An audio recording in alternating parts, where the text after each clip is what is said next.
This is Carl at National RV Detroit. I'm going to walk you through this 2022 Ember Overland Series model 191 MDB. Okay, so this is kind of a how-to video. I'm going to walk you through the trailer and show you some of the features and how they work, okay? Okay, so we'll start here at the door side rear. First of all, you have regular scissor type stabilizers that take a 3/4 inch crank or socket on a drill. These right here are your wheel chocks. You have to, here, let me show you how it works here. You have to pull this pin and then you grab it back here, ouch, and you pull it forward. Oops, put these in that position, you pull it forward. Sorry about my camera work there, but they work like that. Now they give you, in case you need to adjust them so they put more pressure on the wheel, you get this piece right here, and that'll just extend the length of that piece that I was pulling on to move the wheel chock, so it just gives you more leverage. This is the 3/4 inch crank I told you about, right there, okay? So let me come back to here. So you can adjust these how you want. I'm just going to put it back like it's supposed to be so I don't forget. It'll be cleaned off better too when you pick up. Our guy hasn't done the outside of it yet, so there we go. Okay. Also, while we're down here, you can see that you've got a quick connect for the LP system, right? So you can plug your appliance right into there. Okay. This is where you put your dump hose here. You'll just open this up and you can slide your dump hose right in there. You know, it was typically kept in the trailer, but I'm sorry, in the bumper. But this does not have a bumper, so they give you this tube to slide it in. Okay. So you have an outside kitchen here. So you have a refrigerator. That sprayer hooks to the quick connect, so you can spray off whatever you want to, kids, dogs, feet, bicycles, whatever. That would be right there. Okay. Hopefully I can do this with one hand here. Let's see. Maybe not.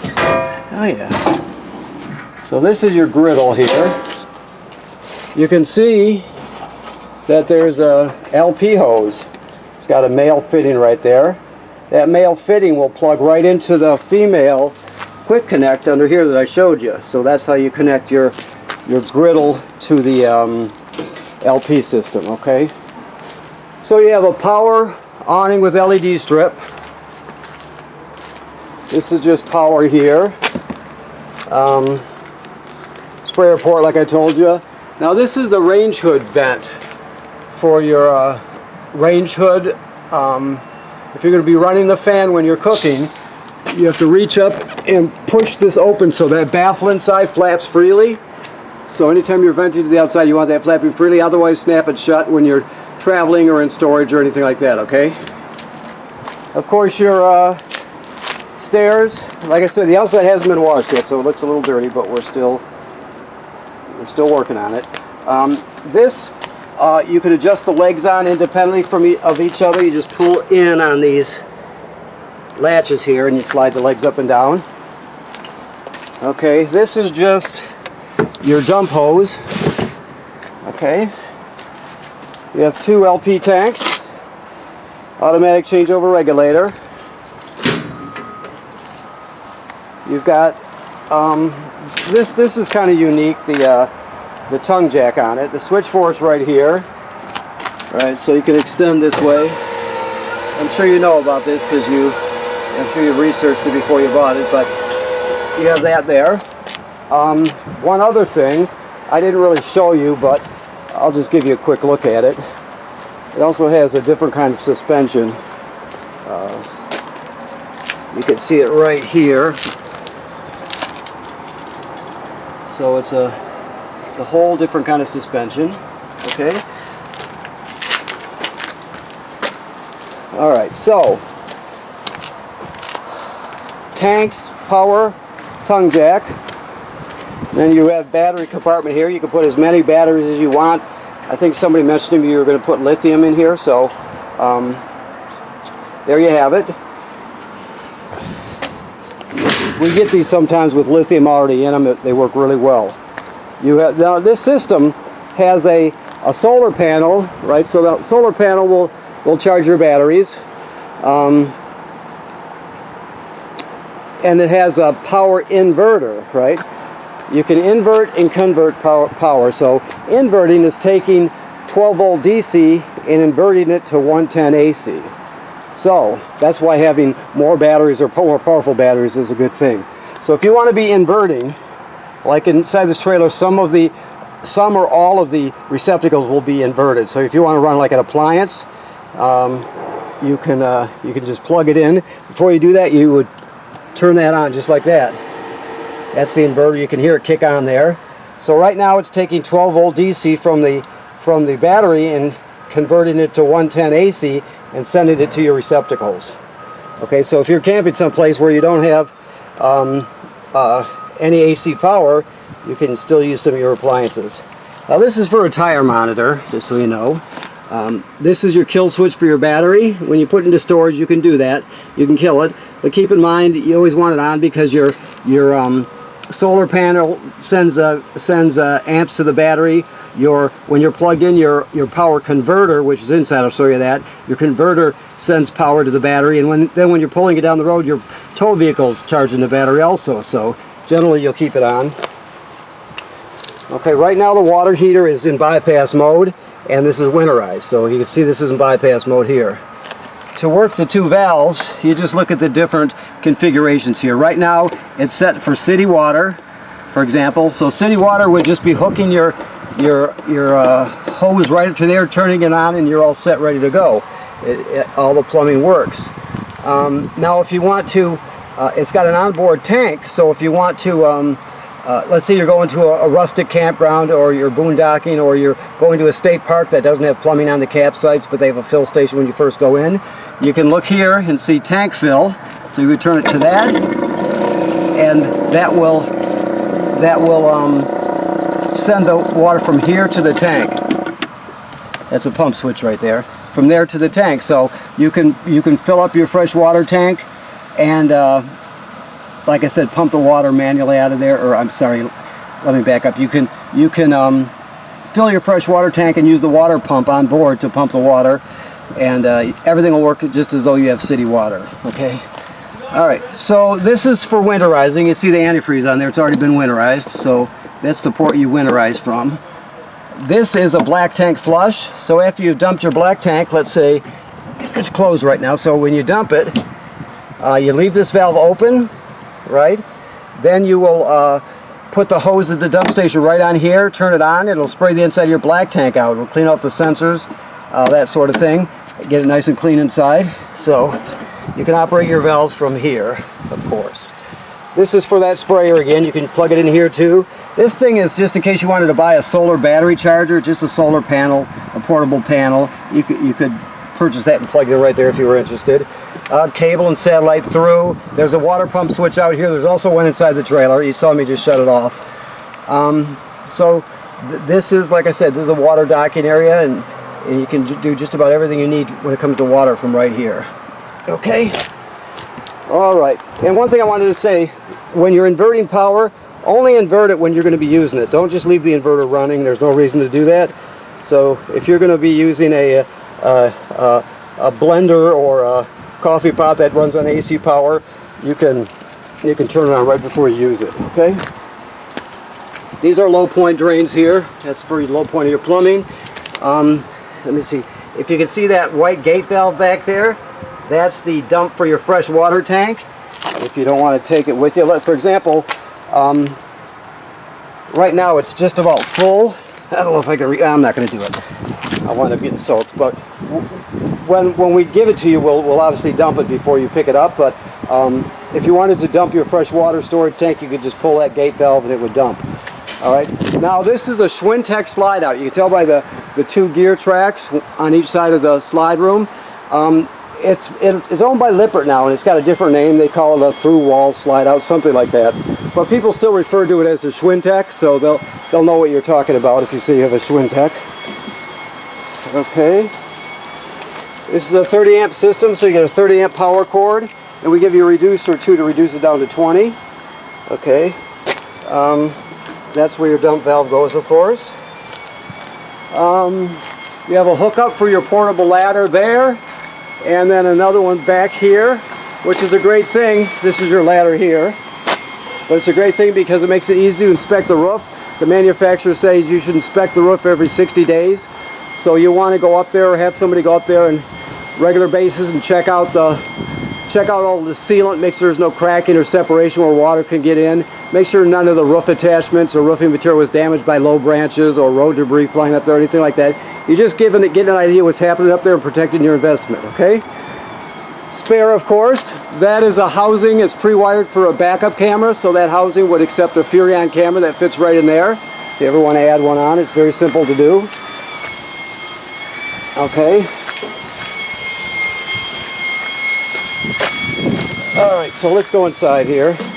Hopefully that made sense to you to this point. I know I was occasionally lose track of what I'm talking about. I'm thinking about 10 different things at the same time. Okay, so this is your control panel here. So you can see you got your awning here, your power awning, in and out.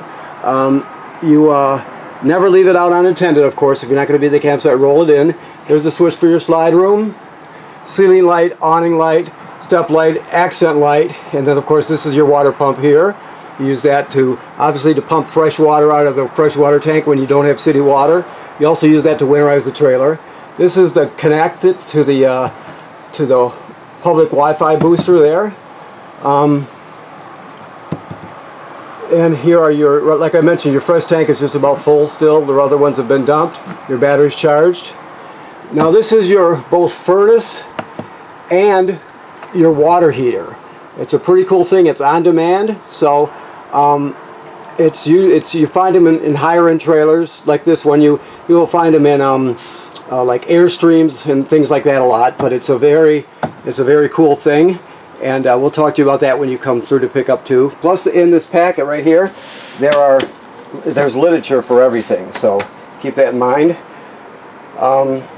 Also, if there's anything you need to do, I was meant to connect and all that, you can get download apps for most of these things here, so keep that in mind. You can also go to the manufacturer's website, the manufacturer of the particular product, and look at their online videos. So this is a dimmer right here, for example. This is the GFCI for the trailer. All the plugs, all the 110s are wired through this GFCI, even the one outside. So if you're using something outside and it pops it, you're going to reset it in here. Alright, here's keys are hanging right here. Alrighty, so a lot of accent lighting. They use that amber light.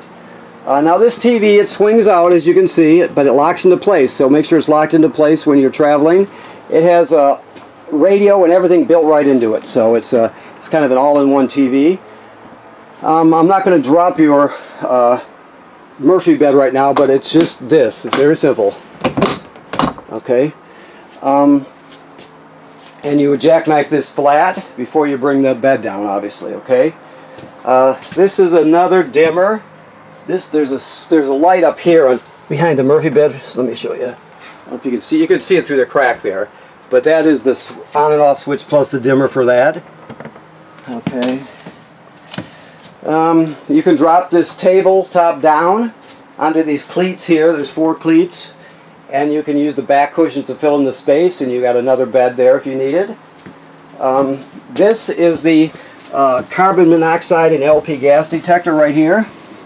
It should always be green like it is. If it's not green, get it serviced. If it goes off, it's detected carbon monoxide or LP gas. Obviously, you take everybody outside, leave the door open, shut the gas off at the front, figure out what's going on. Also, if it beeps very slowly, it's telling you that you've got a low battery. So I can run the tester so you can hear it here. That was LP, tested good, carbon monoxide coming up. And then a low battery alert.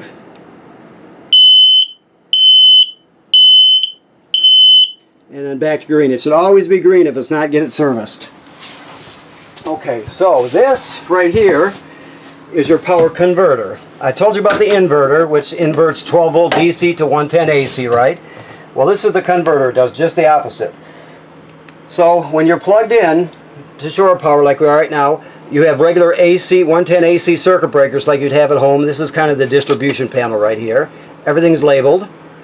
Then the power is converted to 12 volt DC over here. So you got 12 volt breakers and fuses here, and they're all labeled, so you know what they're for.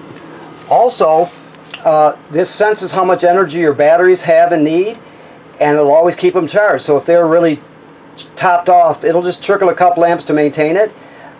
If they're low, it can send 10 amps or whatever it determines is necessary to charge up your battery. So it's semi-smart when it comes to that sort of thing, okay? That's the converter. Alrighty. So if we come over here, this is your solar controller right here. So let's see if we can see it here. Right now, it's, first of all, if you put lithium batteries in here, you'll hold the B button till this flooded line that says flooded starts flashing. Then you'll punch it till you get to lithium. Then you'll lock it in place so it can do the correct calculations. It'll know, because it won't detect the type of battery automatically. You have to tell it what it is. Right now it's got a flooded battery, so that's why we have it on that. You don't have to worry about A and B, because in a sense we're using B because the batteries will be, when you put the batteries in, they'll be wired, so you're still outputting 12 volt. You're just doubling the storage capacity, so it'll consider it one battery. Okay, so we're 100% charged, 120 amp hours. We've got 13.8 volts in the battery, and right now we're gaining 1.7 amps from the sun. You see the picture of the sun with the arrow pointing towards the solar panel. So we're gaining that right now. That's what's being put into your battery. Now, if you ever see this and it says 0.0, and then when you go to here, it's flashing. It'll say FUL, something like that. It's telling you that there's no room in the battery for any more energy. So when it does that, it shuts itself off, and just like I said, it will not send anything to the battery. The minute your power level drops in your batteries, it'll go back to this configuration. It'll tell you how many volts are in there and how many amps you're gaining from the sun. Okay, so when it stops telling you that, obviously it's full. This also is a Bluetooth or an app for it, so you can download that and learn more about it. There's a USB if you get stuck and your phone's dead. It's easy to just use the sun to charge it. You just plug it right in there and charge your phone, that sort of thing. So, okay. So what else have we have? This is the range hood fan. You can hear that, and a light. Remember, I told you there's a baffle on the outside. You always want to open the baffle when you're venting so it flaps freely. This is your microwave. Works like any other microwave. Of course, your sink. It's got a very deep, large sink. This you have to light with a sparker, with a grill lighter. So keep that in mind. Let's look around, see what else we've got here. Of course, all these windows open up wide, so you can get a lot of ventilation through here. Your air conditioner, the controls for your air conditioner are right on the unit itself, right? And of course, your furnace is over here. It runs on LP gas. Your bunks. Let me move this here. Let me go this way. This bottom one actually folds up, and you can put bicycles or whatever you want, and you can fit in there. You can store in there. Okay. Okay. The sink works like any other sink. The toilet works like any other RV toilet, in that there's the flush pedal right there. It's winterized, so there's antifreeze in it. The black tank is directly below. So when you get to the campground, you hook up your power and your water, you'll come in here, you'll put one dose of chemical in the bowl, then you'll step on the flush pedal, and water will come swirling out, and you'll put a gallon or so of water in there along with the chemical. You can put more than a gallon if you want, but at least a gallon, and then you can use it. You can never use it dry, because if you do, the smell will be terrible, plus you can get clogged up. So You always want, when you start camping, you never use a dry black tank. You always want to start off with at least a gallon of water and chemical in there, okay? That's important. If you don't do it, it'll only be once that you don't do it. So you have a really nice fan. It's got 3 speeds, and you can crank up the lid up and down, and all sorts of features. It's nice. The thing to know about this, let's say it's the time of year where you get condensation from your ruts, right? There's a lot of people over and you're having fun one night at the campground and you start to see some condensation building up. You can turn this on 1 or 2 and it'll suck all that right out. You'll never have an issue with it, so it's a really good thing. Now, the next piece of tech is this device right here. This is the shower miser. So what this is a water circulator. When you're heating up the water, normally it just comes out the shower head and goes down the drain. So in the areas where there are droughts, or where there is a drought, you're wasting water, which you can't do, you're not supposed to do.